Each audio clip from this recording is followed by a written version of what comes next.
When people talk about isolated life in the Swiss Alps, imagination runs too fast.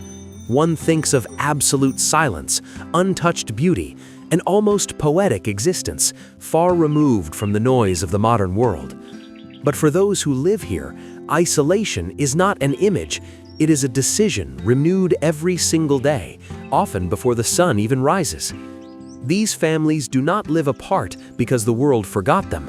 They live apart because they chose to remain where winter closes roads, where cold tests walls and bodies, where every mistake costs more and every right decision secures one more day of continuity.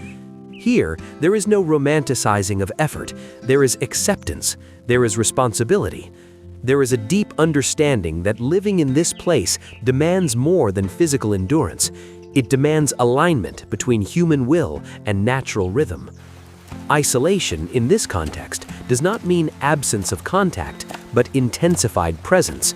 Presence in work that cannot wait, presence in decisions that allow no improvisation, presence in time itself, which here does not speed up to please anyone. While the world below measures life in notifications, here it is still measured in seasons, in winter supplies, in healthy animals, in roofs that withstand the snow. This film begins precisely at this point of rupture between what is imagined and what is lived, between the idea of escape and the reality of staying. Because before we see mountains, we need to understand people. Before the landscape, the choice. Before the silence, the weight and the meaning of living far from everything in order to be closer to what is essential.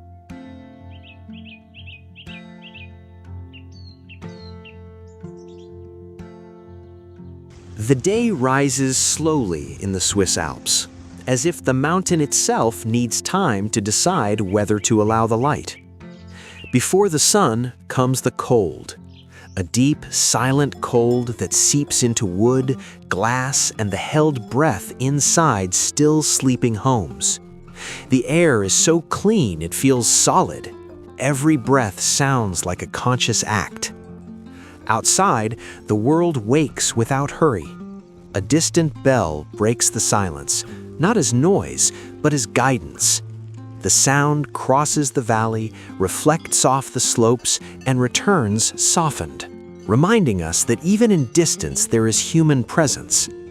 The snow preserves footprints from the night, subtle marks of animals, brief stories written before dawn and erased by the wind. Inside the houses, movement begins in respectful silence. The crackle of wood in the stove, the creak of old floors, hot steam rising from a mug held with both hands. There are no screens lighting faces yet. First, the body must align with the day. Feel the weather. Listen to what the mountain allows today. When the sun finally touches the peaks, the light does not invade, it flows. It draws long shadows, reveals forgotten textures, makes the ice shine as if it were alive. At that moment, the landscape stops being abstract and becomes a task. The day is not a promise, it is a responsibility. Dawn here does not announce endless possibilities, it announces clear limits. And within those limits, life unfolds with precision, attention, and a quiet respect for everything that cannot be controlled.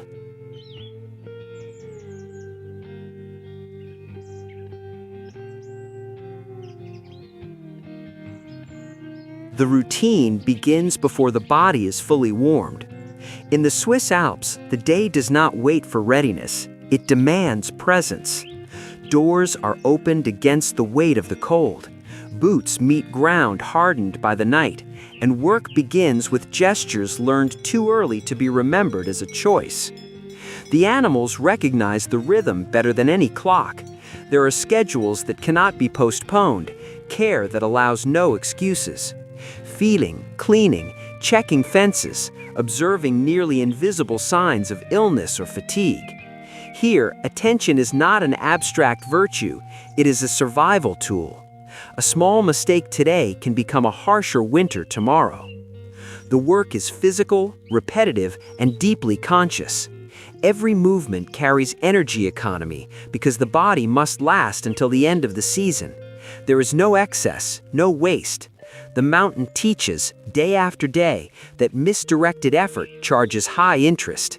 So everything is done with focused calm, as if time were compressed inside each task. Children grow within this rhythm. They learn by watching, helping, making mistakes under attentive eyes. There is no clear separation between living and working. Responsibility does not arrive as an imposed burden, but as natural continuity. Caring for the land, the animals, and the house is caring for one's own future, a simple idea, yet non-negotiable. Throughout the day, silence is broken only by what is necessary: tools, wind, footsteps in the snow. Few words, because almost everything has already been said by previous generations. Here, human life does not try to dominate the environment. It fits, it accepts, and it persists, not out of stubbornness, but from a deep understanding of what it means to remain.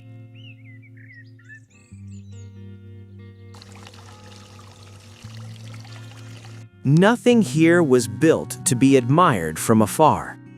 In the Swiss Alps, each house exists because it needed to exist in exactly that form. Architecture is not born from the desire for beauty, but from the urgency to endure. Before being shelter, it is strategy. The walls are thick, designed to hold back the cold for months. The wood, darkened by time, carries marks of generations who reinforced, repaired, and adapted it. Sloped roofs are not aesthetic choices, but direct responses to the weight of snow that in winter does not fall, it accumulates, tests, presses. Every angle, every beam, every fitted stone speaks of knowledge passed down without books, learned through patient observation of failure and resistance. The houses position themselves in silent dialogue with the mountain. They shield from dominant winds, draw closer when the slope offers protection, pull away when avalanche risk demands respect. Nothing is random. The space between one building and another reveals as much as the walls themselves. Paths designed for ice, distances calculated for isolation without breaking human connection. Inside, space is contained, functional, honest. There are no extra rooms, no decorative excess. Heat concentrates where life happens. Fire occupies a central place, not as symbol, but as vital necessity. Here, comfort does not mean abundance. It means quiet efficiency. Architecture reveals a simple, powerful truth. In this place, survival has always come before impressing. And perhaps that is why, unintentionally, these houses convey something rare: the beauty of a way of living that refuses to fight the environment and instead chooses to learn from it. In the Swiss Alps, the year is not divided by dates, but by states of mind imposed by the mountain. Each season carries a clear, almost non-negotiable function, and ignoring this cycle has always had direct consequences. Here, time does not pass, it governs. Winter is closure. Paths disappear beneath snow, the horizon narrows, and the world turns inward. It is the season of absolute isolation, where planning reveals its true value. What was prepared sustains, what was forgotten weighs heavily. Silence becomes dense, and life continues at a contained pace, conserving energy, waiting. Spring does not arrive as immediate celebration, it tests first. Unstable thaws, fragile ground, promises that may fail. It is the time of vigilance, careful rebuilding, patience. Slowly, green returns, and with it the possibility of beginning again, always moderated by the memory of the last winter. Summer is abundance and urgency at once. Days stretch longer, work intensifies, and everything that must be done to secure the next cycle happens now. High pastures, quick harvests, accelerated production. There is no room for delay because the mountain does not negotiate deadlines. Autumn is quiet preparation, a time of assessment, storage, reading the signs in the sky. Every decision carries the implicit question, will it be enough? It is when the community moves with almost ritual precision, knowing the world will soon close again. The seasons here are not a backdrop, they are protagonists. They shape mood, decisions, and human relationships. And by accepting this command, these families have learned something rare. Living is not about controlling time, but walking alongside it.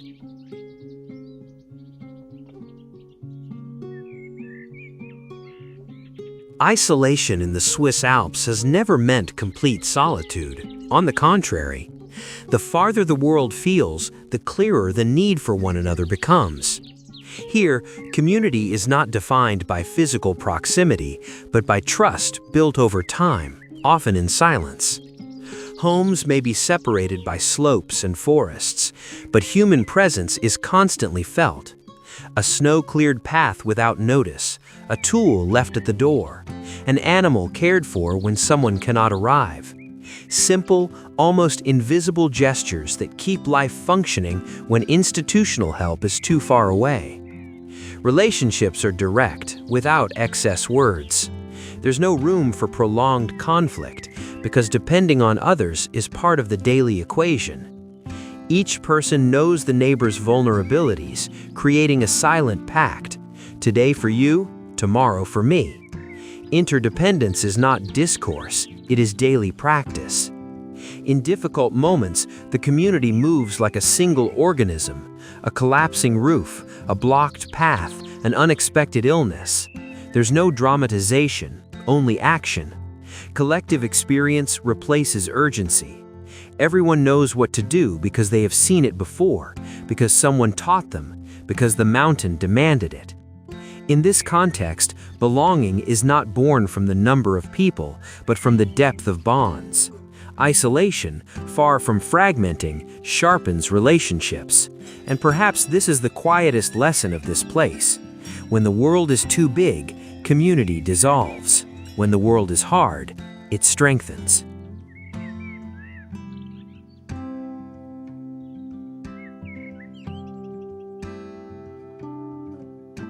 Modernity has reached the Swiss Alps, but it did not enter without asking permission.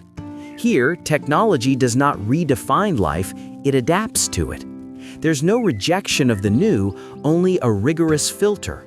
Whatever remains must serve continuity, not distraction. Solar panels appear on rooftops as discrete extensions of self-sufficiency. Modern vehicles shorten distances when winter closes old paths. Digital connections exist, but they do not dominate the rhythm of the day. Technology is a tool, not a center. It helps endure, not escape. Time is still organized by weather, not alarms. Screens do not replace attentive observation of the sky, nor does an app's forecast surpass accumulated experience. Here, trusting too much in modern comfort can be dangerous. Progress is therefore accepted cautiously, almost with healthy suspicion. Families choose what to incorporate and what to keep at a distance. This conscious choice creates a rare balance, access without dependence. The world may enter, but it does not govern. Life remains oriented by physical work, presence, and real necessity, not artificial urgency. At this point in the film, it becomes clear that isolation is not resistance to the future. It is a constant negotiation with it, an attempt to move forward without losing what sustains life, to use the new without abandoning the essential.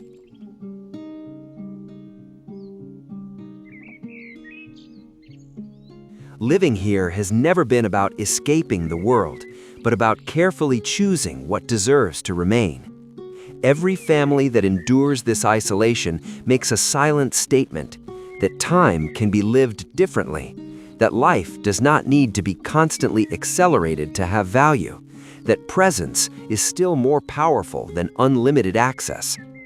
The mountain offers no promises, it offers limits, and within those limits, these people have built something rare, a life where effort has clear meaning, where community still matters, where silence does not frighten but guides, a place where the essential does not need to be rediscovered because it was never forgotten. Perhaps true isolation is not up here, but down below, where excess creates distance, where noise prevents listening, where time slips by unfelt. By observing these families, we are invited not to imitate them, but to question our own choices. What do we truly need? What can we let go of? And what does it really cost to live disconnected from what is essential? This video does not show a place, it shows a way of living. If this story made you slow down, reflect, or simply breathe a little deeper, subscribe to the channel. Here, we continue exploring places where life still follows a different rhythm, and where every story deserves to be felt, not just watched.